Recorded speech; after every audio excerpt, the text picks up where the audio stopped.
महाराष्ट्र राज्य की सबसे आदरणीय महिला छत्रपति शिवाजी महाराज की मातोश्री जीजाबाई।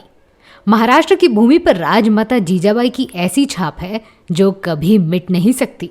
बहुत सारी मुश्किलों का सामना करते हुए उन्होंने छत्रपति शिवाजी महाराज को बनाया था। उनकी दो बातें अगर आपको पता चल जाए तो शायद परेशानी को देखने का आपका नजरिया बदल जाएगा। चरित्र निर्माण के बीच जीजाबाई जब गर्भवती थी तब उनके पास रहने का कोई एक ठिकाना बिल्कुल नहीं था। आपको जानकर हैरानी होगी, गर्भवती स्थिति में भी वो घोड़े पर सवार होती थी। छत्रपति शिवाजी महाराज के जन्म से 3 या 4 महीने पहले श्री शाहजी राजे ने जीजाबाई की रहने की व्यवस्था शिवनेरी इस किले पर की थी। उस वक्त आदिल शाह और मुगल सैनिकों को किसी भी हालत में श्री शाहजी राजे को पकड़ना था। उन्हें न सिर्फ खुद को बचाना था बल्कि जीजाबाई और उनके पेट में पल रहे बच्चे की सुरक्षा भी उनके कंधों पर थी।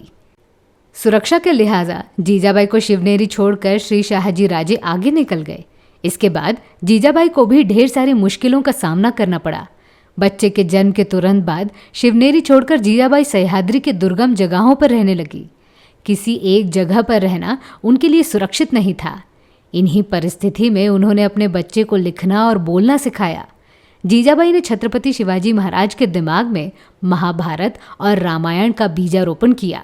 उन्हें ना सिर्फ शस्त्र चलाना सिखाया बल्कि समय आने पर खुद का बचाव करना भी सिखाया। कम से कम संसाधनों का इस्तेमाल करके बड़ी चीज बनाने का ज्ञान छत्रपति शिवाजी महाराज को जीजाबाई से ही मिला। निडरता। जीजाबाई ने कभी भी अपने बेटे को किसी बात के लिए रोका नहीं। आदिल शाह और शाहजी राजे के बीच शांति समझौता हुआ तब जीजाबाई के रहने का स्थान निश्चित हुआ। उनके पास दादोजी कोंडेव जैसे विश्वासु सेवक भी थे। दादोजी कोंडेव की इच्छा थी कि छत्रपति शिवाजी महाराज बड़े होकर शाहजी राजे जैसे आदिल शाह के सरदार बने, पर महाराज बचपन से ही खुद के इरादों पर चलने वाले व्यक्ति थे। जीजाबाई ने महाराज को किसी भी काम के लिए कभी रोका नहीं।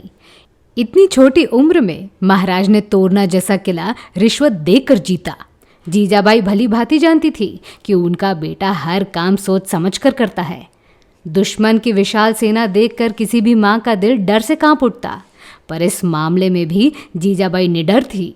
इसी निडरता के सारे गुण महाराज के भीतर उतरे थे और इसी निडरता के कारण स्वराज्य का निर्माण हुआ।